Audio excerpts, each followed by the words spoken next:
Back when I reviewed LEGO Loco, I mentioned that it was part of a 3-pack set, the other two being LEGO Rock Raiders and Island Xtreme Stunts.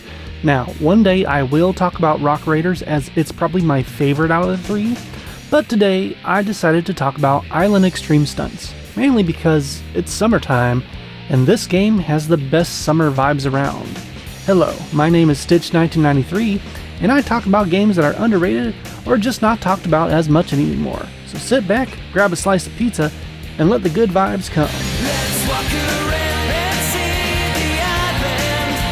It's filled with lots of fun. Let's jump around, 'cause I like it.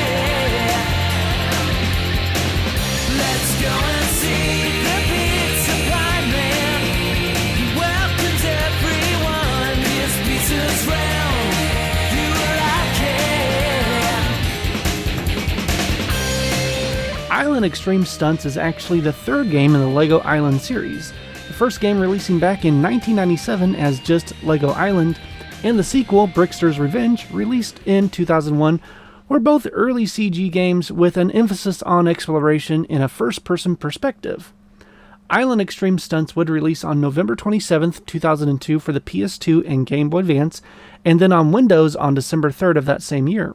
It was developed by Silicon Dream Studio, which was mainly known for sports games for consoles and PC at the time. They had worked on LEGO Island 2 as well as another LEGO game that released in 2002 titled Soccer Mania. The title was co-published by both LEGO Interactive as well as Electronic Arts, and had a tie-in LEGO set series that ran from 2002 through 2003. The PC version actually received higher praise than the PS2 version at the time. However, coming from someone that grew up with the PC version and more recently played the PS2 version, as well as this is the version I captured the footage of, the PS2 controls are far superior in my opinion.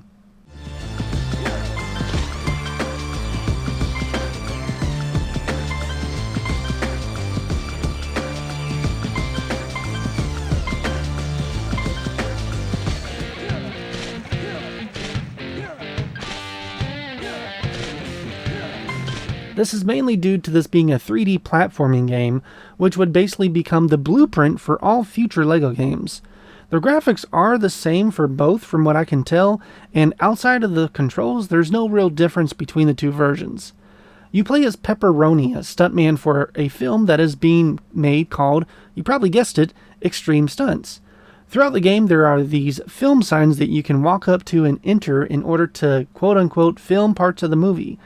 They're all racing themed usually versus the Brickster, who is oddly enough both a villain in the movie and in the game itself. These short sections will see you racing cars, planes, and boats in various obstacle courses.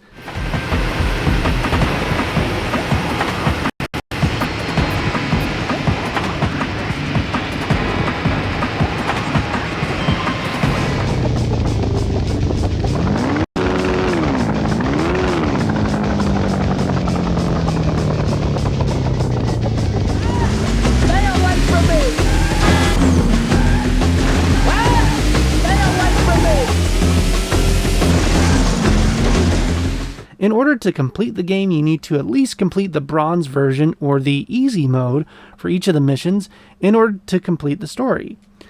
But if you're going for 100%, you'll need to complete the silver and gold versions of each race as well.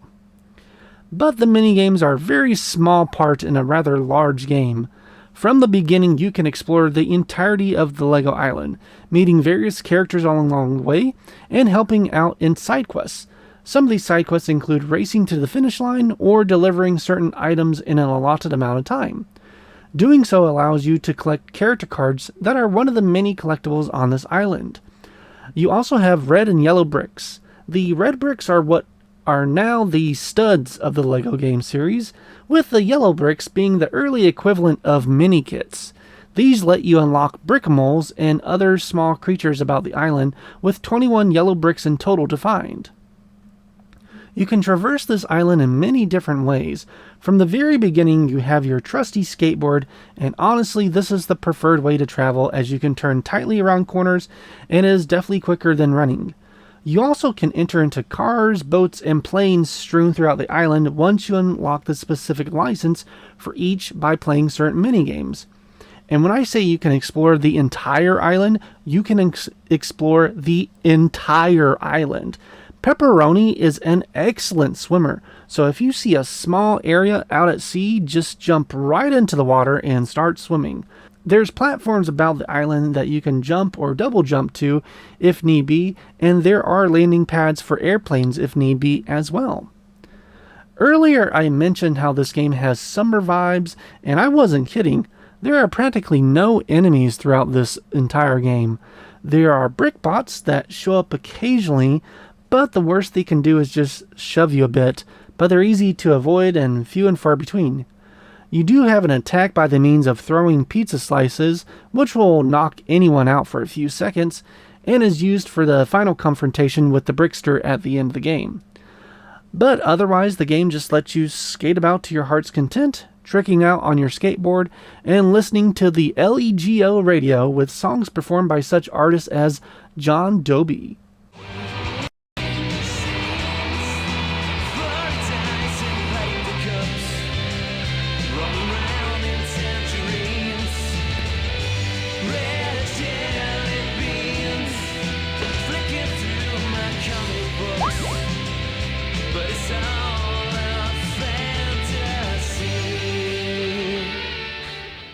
This game could take you a few hours or a few days to complete based on whether you are going for 100% or just playing the story.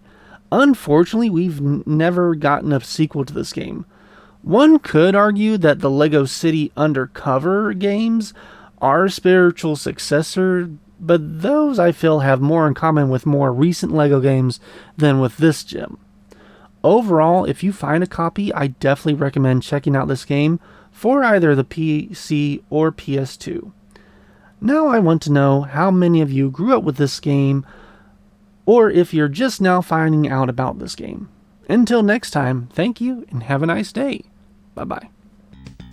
Dude, I am totally humbled.